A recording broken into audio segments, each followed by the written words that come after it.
আপনাদের উদ্দেশ্যে বক্তব্য এই যে আপনারা আগামী জাতীয় সংসদ নির্বাচন ফেব্রুয়ারি মাসে যে নির্বাচন হবে সেই নির্বাচন অত্যন্ত গুরুত্বপূর্ণ।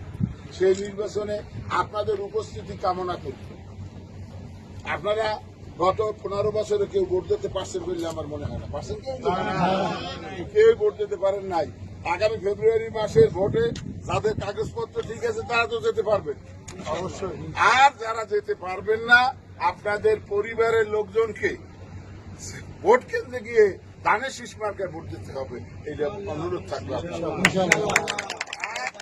আমি আর আমার আপনারা এখনই ডিউটিতে যাবেন, আপনাদের বেশি সময় আমি নেব না। আমি আপনাদের উদ্দেশ্যে একটাই বলবো যে আমাদের এই দেশকে সমৃদ্ধশালী এবং উন্নততর করতে হলে বিএনপির নেতৃত্ব, বিএনপির ভারপ্রাপ্ত চেয়ারম্যান তারেক রহমানের নেতৃত্বে সরকার গঠিত না হলে বাংলাদেশে কোনো উন্নতি হবে না।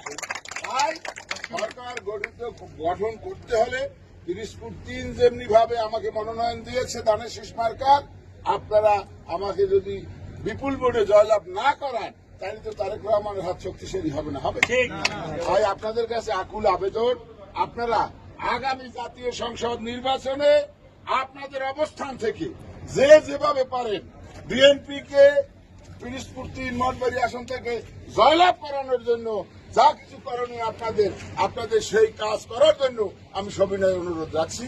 পরিশেষে আপনাদের সকলের সুস্বাস্থ্য কামনা করে আমার বক্তব্য এখানে শেষ করছি। আল্লাহ হাফেজ।